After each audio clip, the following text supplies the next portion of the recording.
Allahu Allahu Allahu Allahu अस्सलाम वालेकुम रहमतुल्लाहि व बरकातुहू।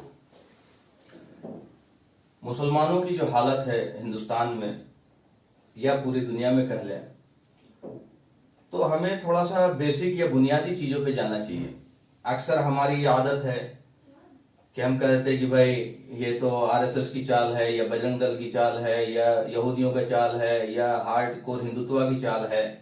लेकिन क्या हमारे अंदर कोई खराबी नहीं है या हमारे अंदर क्या खराबी है, क्या हम उस पर गौर फिक्र कर रहे हैं? तो ये हमारे लिए बहुत जरूरी है कि हम अपना मुहासबा करें, अपना गौर फिक्र करें, अपना घर ठीक करें। और जो कौम अपनी मुहासबा नहीं करती है, जो लोग अपनी मुहासबा नहीं करते, अपने गौर फिक्र नहीं करते हैं, तो फिर उनके साथ कभी मामला सुधरता नहीं और कभी अल्लाह ताला भी उनकी मदद नहीं करता जब हम खुद अपनी कोशिश नहीं करते सुधरने के लिए। तो हमारे अंदर इतनी ज्यादा खराबी आ चुकी है जिसकी वजह से ये पकड़ है। ये देखिए, ये कायनात अल्लाह चला रहा, ये इंसान नहीं चला रहा। और ये हमारा यकीन है, ईमान है कि इस कायनात का कोई परमेश्वर है, कोई रब है, कोई अल्लाह है जो चला रहा है, उसी की मर्जी से सब कुछ होता है। तो मुसलमानों पे भी अगर अजाब आ रहा है या मुसलमान ये मानते हैं कि हम अल्लाह को मानने वाले हैं, तो अगर हम हकीकी तौर पर अल्लाह के मानने वाले होते तो हमारे ऊपर ये अजाब ना आता, ये मुसीबत ना आता, या हम दुनिया में जलील नहीं होते। तो हमें गौर फिक्र करने की जरूरत है कि हमारी प्रॉब्लम क्या है। हमें बेसिक में जाना चाहिए, फंडामेंटल में जाना चाहिए, कुरान और सीरत में देखना चाहिए कि कहीं हमसे तो कोई गड़बड़ी नहीं हो रही। तो बेसिक प्रॉब्लम जो ये है कि मुसलमानों ने जन्नत को टेकन फॉर ग्रांटेड ले रखा है। मुसलमानों को लगता है कि मैं मुसलमान घर में पैदा हुआ हूं और यहां से मरूंगा सीधे जन्नत में। ये सबसे बड़ा बेसिक प्रॉब्लम है। और इसकी वजह क्या है? इसकी वजह यह है कि जो अलग अलग जमातें हैं, जो मेजर जमातें हैं, चाहे वो तबलीगी जमात हो, चाहे बरेलवी जमात हो, चाहे अहले हदीस जमात हो, तो सबने ये तस्वुर दिया है कि तुम मेरे साथ शामिल हो जाओ, तुम्हारा जन्नत पक्का है। तबलीगी जमात में ज्यादातर लोग जो शामिल हैं उनके ये तस्वुर में है कि मैं इस जमात में हूं तो मैं कश्ती नूह पे हूं, मेरा जन्नत पक्का है। जमात में शामिल होना ही जन्नत की गारंटी है। अब चाहे मेरे अमाल कुछ भी हो, चाहे हम किसी के साथ धोखा दे दें, किसी को झूठ बोल दें, किसी के पैसे मार लें, घर के अच्छे मामलात ना हो, बीवी बच्चों के साथ अच्छे मामलात ना हो, पड़ोसियों के साथ अच्छे मामलात ना हो, आपके तजारत में अच्छे मामलात ना हो, आपके और भी जितने भी मामलात है जिसका हुक्म अल्लाह ताला करता है। तो जब ये तस्वुर हो जाएगा और जब तस्वुर हो जाएगा सिर्फ कि हम एक गिरोह में शामिल हो गए तो जन्नत पक्का है, तो फिर आमिलुस सालिहात, अच्छे अमल का कोई उसकी कोई वैल्यू नहीं रह जाएगी, कोई कदर नहीं रह जाएगी। सिर्फ नमाज पढ़ने से ही हम जन्नत चले जाएंगे या किसी गिरोह में शामिल होने से जन्नत में चले गए, ये चीज लोगों को धोखा में डाल रखा है। सेम चीज बरेलवी है। बरेलवी ने कहा कि भाई आशिक रसूल तो हम ही हैं, हमारे अलावा तो कोई आशिक रसूल ही नहीं है। उनका क्या बेसिस है? उनका बेसिस कुरान नहीं है। अगर कुरान होता तो ये बात ना कहते। तो जब हम ही आशिक रसूल है तो हम ही जन्नत में जाएंगे। तो जन्नत में वहां पे भी टेकन फॉर ग्रांटेड है कि बस तुम बरेलवी हो जाओ, बस किसी बाबा से जुड़ जाओ, बस किसी पीर से जुड़ जाओ, किसी मजार से जुड़ जाओ, किसी दरगाह से जुड़ जाओ, जन्नत में चल जाएंगे। तो जब इतना आसान है जन्नत में, तो फिर अपनी इस्लाह कौन करेगा? सेम चीज है, अहले हदीस ने भी कहा कि भाई बाकी किसी की तो कुछ होता ही नहीं नमाज, बाकी सब मसलक जो है 73वां फिरका मैं हूं, हमसे सिर्फ जुड़ जाओ तो जन्नत। तो इसके वजह से क्या है कि मामलात बिगड़ गए। और जब मामलात बिगड़ गए, अच्छे मामलात नहीं रहेंगे, बुरे मामलात रहेंगे, तो उससे इंसानियत को नुकसान होगा।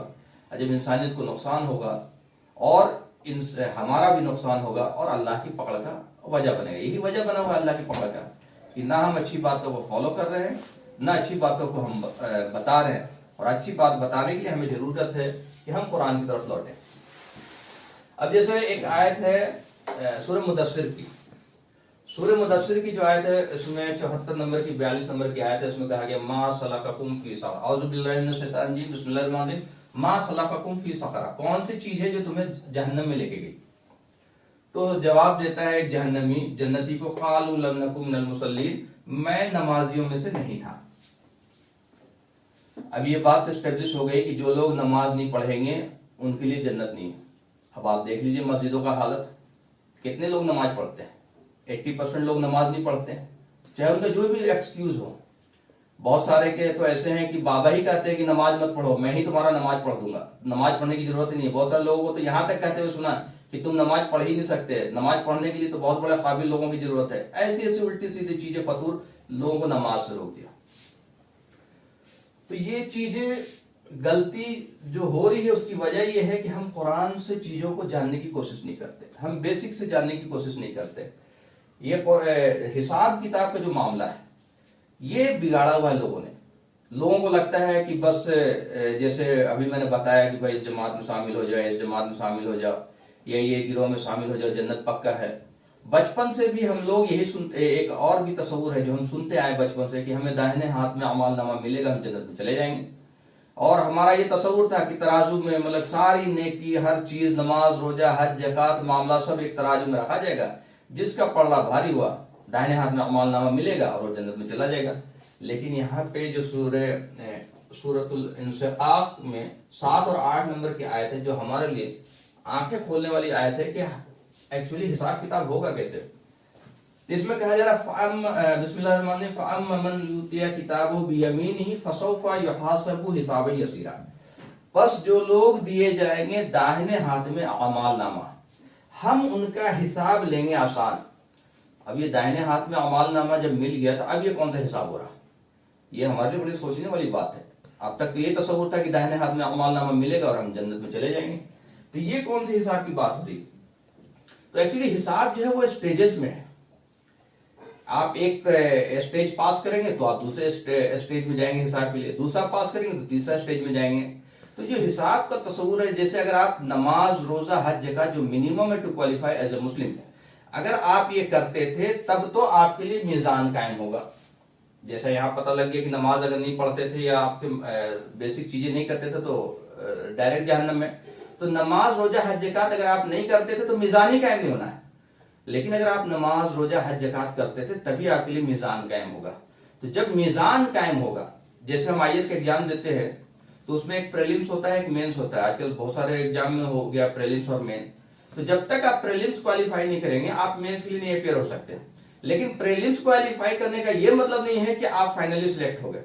ये सेम फिलॉसफी यहाँ पे भी है कि अगर आप नमाज, रोजा, हज, ज़कात नहीं करते हैं तो आपके लिए मीजान कायम नहीं होगा, और अगर आप करते हैं तो मीजान कायम होगा। लेकिन जब मीजान कायम होगा तो सबसे पहला जो हिसाब होगा वो होगा हुकूकुल इबाद का। 3 तरह के हुकूक है, हुकूक अल्लाह, हुकूकुल इबाद और तज़किया नफ्स जो अपने नफ्स का हक है। तो सबसे पहला हिसाब जो होगा हुकूकुल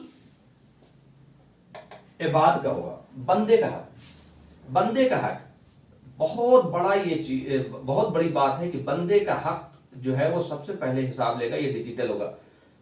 हमने किसी को मारा, किसी को धोखा दिया, किसी के पैसे मार लिए, किसी के साथ गलत किया, किसी का मीरास खा गए, जो बंदे को तकलीफ पहुंचाई है, गाली दी, जो भी किया, जिंदगी भर बात नहीं किया, पड़ोसी को तकलीफ पहुंचाई, माँ बाप को तकलीफ पहुंचाई, भाई बहनों को तकलीफ, जो भी चीज जो बंदों का हुकूक डिफाइन है, ये पहले हिसाब होगा। उसके बेसिस पे आपको या तो दाहिने हाथ में अमाल नामा मिलेगा या बाएं हाथ में। अगर वो पॉजिटिव हो गया तो आपको दाहिने में मिलेगा, नेगेटिव हो गया तो बाएं में। चूंकि वहां पे लोग आपकी नेकियां छीन रहे होंगे। आपने किसी को मारा होगा और दुनिया में अगर आपने माफी नहीं मांगी तो आपकी नेकी छीन लेगा। वहां की करेंसी नेकी है, तो वो डिजिटल होगा, प्लस और माइनस होगा कि जिसका प्लस हो गया उसको दाहिने हाथ में अमाल नामा मिलेगा, जिसको माइनस हो गया उसको बाएं हाथ में अमाल नामा मिलेगा। अब आपको अगर बाएं हाथ में अमाल नामा मिल गया, नमाज, रोजा, हज, ज़कात तो आप कर रहे थे, बाएं हाथ में अमाल नामा मिलते ही आपका मामला फिर जहन्नम का हो गया। तो फिर कहां गया नमाज, रोजा, हज, ज़कात? कि सिर्फ नमाज, रोजा, हज, ज़कात पे आपके फैसले हो रहे हैं जन्नत के? नहीं होंगे। सिर्फ नमाज, बहुत सारे लोग तो समझते हैं बस सिर्फ नमाज पढ़ रहा हूं मैं जन्नत में चला जाऊंगा। लेकिन अगर आपको मामलात की वजह से बाएं हाथ में अमाल नामा मिला तो आप जहन्नम में चले जाएंगे। इससे आपको कोई नहीं रोक सकता। और ये इसी में सूरह इंशिकाक में ही आपको आगे ये आयतें मिल जाएंगी कि जो बाएं हाथ में अमाल नामा जिनको मिलेगा वो जहन्नम में चले जाएंगे। उसके बाद आ रहा है हुकूकुल्लाह। जब आप उसमें पास करेंगे, दाहिने हाथ में अमाल नामा मिलेगा, तब अल्लाह ताला नमाज, रोजा, हज, ज़कात देखेगा। उसमें अल्लाह ताला कह रहा है फसौफा युहासबु हिसाबन यसीरा, मैं आसान हिसाब दूंगा। बेशक जो हम कहते हैं ना, अक्सर लोगों से बात करते हैं जबकि जहन्नम का ये हिसाब तो कहते हैं अल्लाह रहमान है, अल्लाह रहीम है। तो अल्लाह जो रहमान है, अल्लाह रहीम है, वो अपने मामले में है। आपने किसी का 5 लाख लेकर के आप अगर डकर गए तो अल्लाह उसका माफ नहीं करेगा। वो 5 लाख जिसका लिया है वो आपका नेकी वहां ले लेगा। अल्लाह जो अपना मामला है उस पे अल्लाह ताला आप पे रहम करेगा। बेशक अल्लाह रहमान है, अल्लाह रहीम है, क्योंकि अल्लाह का अगर पकड़ लिया तो हम जन्नत में तो जा ही नहीं सकते। तो अल्लाह का रहम जो होगा वो अपने मामले में होगा, इसलिए अल्लाह ताला कह रहा है कि मैं आसान हिसाब लूंगा जब तुम उस हुकूकुल इबाद को क्वालिफाई कर जाओगे। और तीसरा है तज़किया नफ्स, तकवा का लेवल, जिसके बेसिस पे हमें नूर मिलेगा और जिसके बेसिस पे हम पुल सिरात के पुल पार करेंगे। तो ये जो तस्वुर बिगड़ा है जिसके वजह से मुसलमानों में बुराई आ गई, मुसलमानों में खराबी आ गई, हर तरह का बुराई। तो ये हदीस है कि मोमिन झूठा नहीं होता, लेकिन झूठ बिल्कुल कॉमन है। आप किसी से पूछे भाई झूठ क्यों बोल रहे हैं, नहीं नहीं तिजारत है, झूठ नहीं बोलेंगे तो काम ही नहीं चलेगा। एक रेडी पटरी वाला भी झूठ बोल रहा है और बड़ा से बड़ा बिजनेसमैन भी झूठ बोल रहा है। एक आदमी आप केला खरीदने जाओ तो आपने केला पूछा कैसे दर्जन है, तो 100 रुपए दर्जन है। भाई 80 लगा दो, तो बोला यार मैंने तो खरीद भी नहीं पड़ता। वो छोटी सी बात पे झूठ बोल गया। वो बोल सकता था कि भाई मैं 100 में ही दूंगा, आप लेना है लो, मत लेना, लेकिन आपने उसको झूठ बोल दिया। तो ये छोटे दुकानदार भी झूठ बोल रहा, बड़े दुकानदार भी छोटी छोटी मफाद के लिए झूठ बोल रहा, सूद ले रहा, शराब पी रहा, जिना कर रहा, गलत कामें कर रहा, नमाज भी पढ़ रहा। तो नमाज पढ़ने के बेसिस पे हम जन्नत में नहीं चले जाएंगे। एक तो नमाज नहीं पढ़ रहा है, वो बहुत बड़ी तादाद है, वो तो ऐसे ही जहन्नम में जा रहा। तो मुसलमानों की हालत को बिगाड़ा किसने, कौन है इसके जिम्मेदार? ये जिम्मेदारी फिक्स करना भी बहुत जरूरी है। किसी भी चीज की अगर आप जिम्मेदारी फिक्स नहीं करेंगे तो हमें पता ही नहीं चलेगा कि सुधार कहां से आएगा। और ये जिम्मेदार वो लोग हैं जो मिंबर पे बैठे हुए हैं, जो इमामत पे बैठे हुए हैं, जो मदरसे में बैठे हुए हैं, जो कौम को लीड कर रहे हैं। आज अगर उम्मत फेल हो गई तो फेल्योर के जिम्मेदार जो है वो उन उलमाओं की है जो लीड कर रहे हैं। इसमें बहुत सारे लोग बुरा मानेंगे, लेकिन बुरा मानने की बात नहीं है। मैं उसका एक एग्जाम्पल देता हूं। एक स्कूल में अगर 100 बच्चे हैं, 100 बच्चे हैं, अगर 10th का एग्जाम दे रहे हैं, तो 100 में अगर 95% बच्चे पास कर जाए तो हम कहेंगे कामयाब है, टीचर ने मेहनत की, स्कूल ने मेहनत की। लेकिन अगर 100 में 95% बच्चे फेल हो जाए तो ये जिम्मेदारी किसकी होगी? ये सरासर हमें बिल्कुल दिखेगा कि भाई ये मैनेजमेंट ने मेहनत नहीं की, स्कूल ने मेहनत नहीं की, टीचर्स ने मेहनत नहीं की। तो ये उम्मत आज फेल्योर है। तो उसका रीजन ये है कि हम वो जो हमारे उलमा है, जो जिम्मेदार हैं, वो लोगों को कुरान और सुन्नत से बातें नहीं कर रहे, कुरान नहीं बता रहे, उनको सही गाइडेंस नहीं दे रहे। ये सब अपने सामने बुराई हो रही है लेकिन नहीं रोक रहे, क्योंकि भाई नाराज हो जाएगा, लोग बुरा मान जाएंगे, मेरा दुकान बंद हो जाएगा। कुरान के बगैर कोई मजलिस, कोई बयान, कोई तकरीर, कोई वाज होने ही नहीं चाहिए। कुरान ही गायब है मस्जिदों से, न जमात में कुरान है, न बरेलवी में कुरान है। कुरान के बगैर आपकी कोई मजलिस हो ही नहीं सकती। कुरान और सुन्नत, उसके बाद कोई चीज आएंगी तीसरे नंबर पे। तो जब हम कुरान से ही हट गए, रसूलुल्लाह सल्लल्लाहु अलैहि वसल्लम की हदीस है कि कुरान से ही कौम का जवाल होगा, कुरान से कौम का उरूज होगा। सहाबा रज़ी अल्लाह ताला अन्हुम को कौम को उरूज कुरान के जरिए मिली। तो अगर हम अब भी कुरान पकड़ेंगे, अब तभी हमारी इस्लाह होगी। बगैर कुरान की इस्लाह नहीं हो सकती, वरना लड़ते रहेंगे। सबके पास अपनी दलील है, बरेलवी के पास अपनी दलील है, अहले हदीस के पास अपनी दलील है, देवबंदी के पास अपने दलील है, लेकिन कुरान के आगे किसी की दलील नहीं चली।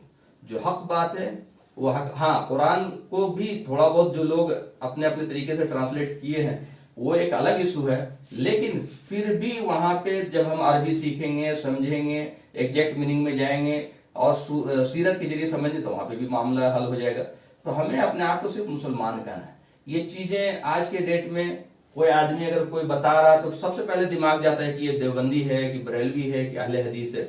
ये जाता ही नहीं कि ये कुरान बता रहा है, ये सुन्नत बता रहा है। अल्लाह के रसूल सल्लल्लाहु अलैहि वसल्लम की ये हदीस है कि तुम ये मत देखो कि कौन बोल रहा है, ये देखो कि ये क्या बोल रहा है। तो हमें देखना चाहिए कि क्या बोल रहा है और उसको क्रॉस चेक करना चाहिए कि ये जहां से बोल रहा है ये सही बोल रहा है कि गलत बोल रहा है। अगर सही बोल रहा है तो ले लेना चाहिए।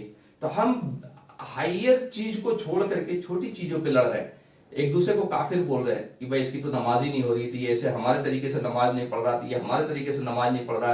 देवबंदी की मस्जिद अलग, बरेलवी की मस्जिद अलग, अहले हदीस की मस्जिद अलग। हिंदुस्तान में इतना ज्यादा शिर्क हो रहा है, इतने ज्यादा मजार, इतने ज्यादा दरगाह, ये खुला शिर्क हो रहा है। खफी शिर्क तो है ही है, खुला शिर्क हो रहा है। तो अजाब आएगा कि नहीं आएगा?